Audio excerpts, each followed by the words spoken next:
Now, it's the first G7 summit for Italy's new Prime Minister, Giuseppe Conte, a law professor, now leading an unusual alliance between the far-right League and the anti-establishment Five Star Movement. And to understand the reasons behind the rise of these two populist parties, our correspondents Elena Cavallone and Brian Carter have been on the road all week across Italy, and their last stop is in Milan. Here's their report.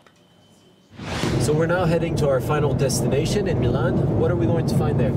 We're going to see the difference between the city, where people still believe in traditional parties such as Forza Italia or Democratic Party, while in the hinterland, where the League was born, small entrepreneurs have strong anti-European views on fiscal and budget policy and ask for more autonomy from Rome.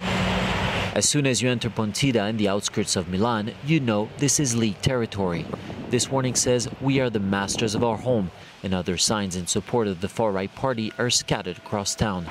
But whilst it was easy to find people ready to be interviewed elsewhere in Italy, we had a much harder time here. Non è interessato. He's his son, he doesn't want to. All our attempts bore the same results. In the end, it was at a local bar that our team finally managed to find a League supporter ready to go on record. Lombardy and Veneto are the pillars of the Italian economy. I don't want to discriminate against anyone, but Italy cannot rely only on Lombardy and Veneto.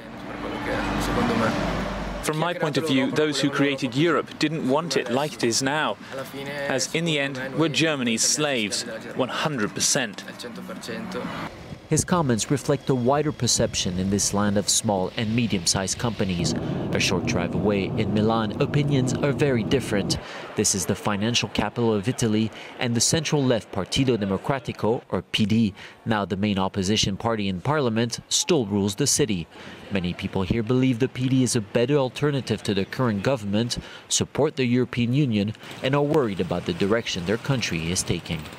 So these two parties that are now at the government, I don't really feel represented by them. They're very anti-Europe, and also they were fighting until maybe 2 months before the election, so I don't get how they can now work together. I don't think the PD is the best party, but compared to other parties that are part of the government, it might be the best choice. The situation is a bit similar to that in the US, where you had Hillary Clinton and Donald Trump. None was the best choice, but one of them is taking the country in the wrong direction, especially in the world we live in today.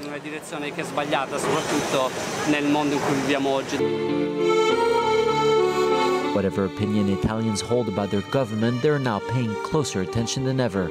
Between hopes and fears, they know that this new experiment in European politics could reshape the future of their country and have wider implications across the continent.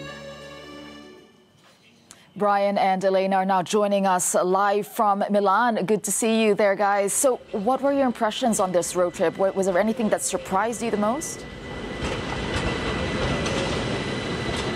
Well, I was surprised by the level of hope that I felt amongst many Italians. And for the others who didn't share those views, it was more of a sense of resignation. I didn't feel any major panic, even though we're in Italy and one of the parties in government is a far-right party.